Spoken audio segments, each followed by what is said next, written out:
हाँ देखिए, आज हम लोग पढ़ने जा रहे हैं प्रश्नावली 6.1। यह जो प्रश्नावली 6.1 है वह निर्देशांक ज्यामिति से संबंधित लेसन है। 6.1 की प्रश्नावली का मैं सबसे पहले आप लोगों को सवाल नंबर 5 और 6 में से कोई एक बता दे रहा हूँ, क्योंकि दोनों सवाल एक तरीके के हैं, ठीक है ना। तो आइए देखते हैं प्रश्नावली 6.1 का क्वेश्चन नंबर 5। ये प्रश्नावली है आपकी 6.1 और क्वेश्चन नंबर आपका चल रहा है 5। क्वेश्चन नंबर 5 कह रहा है कि बिंदुओं P जिसका निर्देशांक -2 4 और Q जिसका निर्देशांक -2 और -5 है को आलेखित कीजिए। यानी वह जो दोनों बिंदु हैं P और Q, उन दोनों बिंदुओं को हमें चतुर्थांश में सबसे पहले क्या करना होगा, दिखाना होगा। और कह रहा है कि को आलेखित कीजिए तथा PQ की लंबाई ज्ञात कीजिए। इसमें आपसे 3 प्रश्न किया गया है। पहले हमें बिंदु को दर्शाना है, फिर हमें PQ की लंबाई ज्ञात करना है। फिर बोल रहा है कि उस PQ रेखा पर I और J इस प्रकार के बिंदु हैं कि PI, IJ और JQ की जो लंबाई है सब आपस में क्या है, इक्वल है। आइए देखते हैं सवाल को कैसे लगेगा। सबसे पहले हमको दिया है कि एक बिंदु P है, उस P का जो निर्देशांक है दिया है कितना, बोलिए, -2 और 4। -2 दिया है और 4 दिया है, तथा Q का जो निर्देशांक है वह दिया है आपका -2 और -5। -2 और -5 दिया है। तो सबसे पहला काम आपका होगा कि यह जो बिंदु आपको दिए गए हैं, सबसे पहले इस बिंदु को हम क्या करें, चतुर्थांश में दर्शाएं। पहला बिंदु जो देख रहे हैं आप, P जिसका निर्देशांक -2 और 4 है, कन्फर्म है कि यह बिंदु हमारा चतुर्थांश 2 में पड़ेगा। और ये जो दूसरा बिंदु आप देख रहे हैं Q जिसका निर्देशांक जो है -2 और -5 है, ये मतलब कि चतुर्थांश 3 में पड़ेगा। तो सबसे पहले हम इसको क्या करते हैं, तो सबसे पहले हम इन बिंदुओं को चतुर्थांश में दिखाते हैं। ये हो गया हमारा, ये हमारा x अक्ष हो गया, ये हमारा y अक्ष हो गया, ये हमारा x डैश हो गया, ये हमारा y डैश हो गया। अब इस पे हमें बिंदुओं को दर्शाना है। तो सबसे हाईएस्ट पॉइंट हम देख रहे हैं कि 5 है, इसलिए मूल बिंदु से हर तरफ 5 इकाई की दूरी हम खींच लेंगे। 1 2 3 4 5, इधर भी 1 2 3 4 5, इधर भी 1 2 3 4 5। कह रहा है कि यह जो बिंदु हमारा P है उसको आप दर्शाते हैं। तो आपको पता है कि P में जो भुज है उस भुज का मान जो है -2 है और कोटि का मान जो है 4 है। तो भुज यानी x वाले पर हम 2 पढ़ लिए और y वाले पे 4 पढ़ लिए, 1 2 3 4। तो 4 वाला ये हो गया और 2 वाला ये हो गया। ऐसे करके हमने यह बिंदु P प्राप्त कर लिया जिसका निर्देशांक -2 और क्या मिला, 4। दूसरा बिंदु हमको दिया गया है -2 और -5। इसको दर्शाते हैं तो x का मान तो -2 होगा, लेकिन y का मान -5 होगा, यानी 1 2 3 4 5 ये हो गया।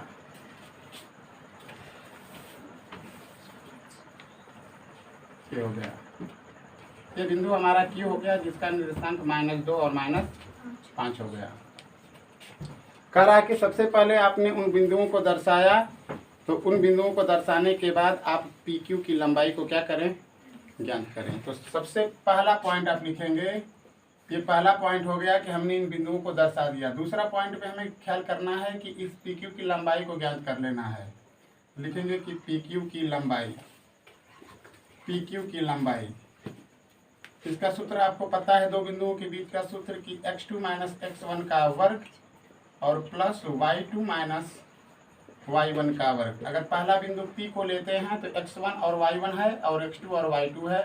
इस कंडीशन में हम इसका जब मान निकालते हैं तो x2 का मान -2 हो गया और ऋण 2 हो गया, कोष्टक बंद करके वर्ग कर देंगे, प्लस y2 का मान -5 हो गया, ऋण y1 का मान 4 हो गया। फिर से देखें, x2 - x1, x2 का मान -2 है और x1 का मान जो है -2 है। तो x2 का मान हमने -2 रखा, फिर ऋण रखा, फिर कोष्टक के अंदर -2 करके इसका वर्ग कर दिया। और यहाँ पर y2 का मान -5 है और y1 का मान 4 है, तो -4 लिख करके इसका वर्ग कर दिया। आगे क्या मिलता है? ये मिलता है -2 + 2 का होल वर्ग मिलता है, होल वर्ग और प्लस -9 का होल वर्ग। ये आपस में कट जाते हैं, आपको ओनली मिलता है -9 का वर्ग और आपको पता है कि 9 81 होगा। कुल मिला जुला करके 9 मात्रक या 9 इकाई। ठीक है, PQ की आपने लंबाई पता कर लिया। तीसरा पॉइंट कह रहा है कि PQ के बीच PQ पर I और J है ना, देखो I तथा J इस प्रकार हैं कि बोली क्या दिया है, PI बराबर IJ बराबर JQ। समझ रहे हैं बात? देखिए ध्यान से, कह रहा है कि PQ यह जो P और Q रेखा है, इस रेखा पर 2 बिंदु आपको दिए गए हैं I और J इस प्रकार हैं कि वो तीनों जो रेखाखंड होता है या तीनों भाग जो होगा वो आपस में बराबर होगा। तो अब हम क्या करते हैं कि इस रेखा को काल्पनिक रूप से इधर खींचते हैं। हम मान लेते हैं कि नहीं, यही हमारी PQ रेखा है, ये हमारा PQ रेखा है। इसका निर्देशांक हमें पता है -2 और 4। P का निर्देशांक -2 4 और Q का जो निर्देशांक है -2 और -5। कह रहा है कि इसके बीच इस रेखा पर I और J इस प्रकार हैं कि यह PI की जो लंबाई है और IJ की जो लंबाई है और JQ की जो लंबाई है वह आपस में क्या है, बराबर है। तो इसी चीज़ को हमें क्या करना है, लगाना है। ठीक है ना? तो इस चीज़ को लगाने का मतलब क्या है उसको समझना है। अब हमको ये कंफर्म होना है, देखिए अगर इसके बीच में अगर कोनो एक बिंदु होता, सपोज दैट या तो I ही होता या तो J होता, अगर दिया होता कि PI बराबर IQ, अगर कोई एक बिंदु होता तो हम समझ लेते कि ये मध्य बिंदु होगा। लेकिन इसमें 2 बिंदु दे दिया है, तो जब 2 बिंदु दे दिया है तो इस कंडीशन में इसमें कोई भी किसी का मध्य बिंदु नहीं है। ठीक है ना? लेकिन ये हमको पता है ना कि यह जो हमारा रेखा है, उस रेखा को यह P और जो यह J है, अरे I और J है, उसको किसी न किसी अनुपात में क्या करेंगे, बांटेंगे। ठीक है ना? अब इसके स्थिति में आपको मानना पड़ेगा। मान लेते हैं, माना I का निर्देशांक, x तथा y होगा, यानी इसका निर्देशांक आपने मान लिया x और y। ठीक है ना? लिखेंगे चित्र के अनुसार, चित्रानुसार ये तीनों रेखाखंड आपस में बराबर हैं, यानी PI बराबर IJ बराबर JQ, ये तीनों आपस में बराबर हैं।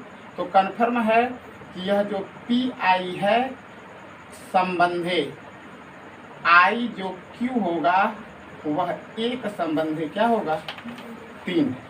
अरे एक संबंधे क्या होगा, 2। बात समझ रहे हैं? ये वाला अनुपात जो हमने लिखा नहीं समझ रहे हैं तो समझिए। जैसे ये रेखाखंड है, यहाँ पे P है, यहाँ पे Q है, इसके ये रेखा है, ये I है और यह J है। ठीक है ना? तो ये 3 भाग हैं। ठीक है ना? तो एक मतलब हर भाग 1/3 है ना? हमने कहा कि PI का अनुपात और IQ का जो अनुपात होगा एक संबंधे 2 होगा, तो एक संबंधे 2 नहीं होगा, होगा ना, क्योंकि यह एक भाग और इधर 2 भाग है। अगर इसी को अगर J से अगर लेंगे तो लिखेंगे PJ बटा में JQ, ये अनुपात 2/1 होगा।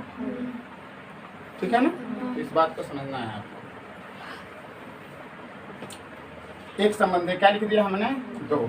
अब यहाँ पे लिखेंगे तथा आई, यहाँ पर देखिए मार रहे हैं, माना आई का निर्देशांक एक्स वाई मान लिया गया और एक्स वाई होगा तथा आई पी क्यू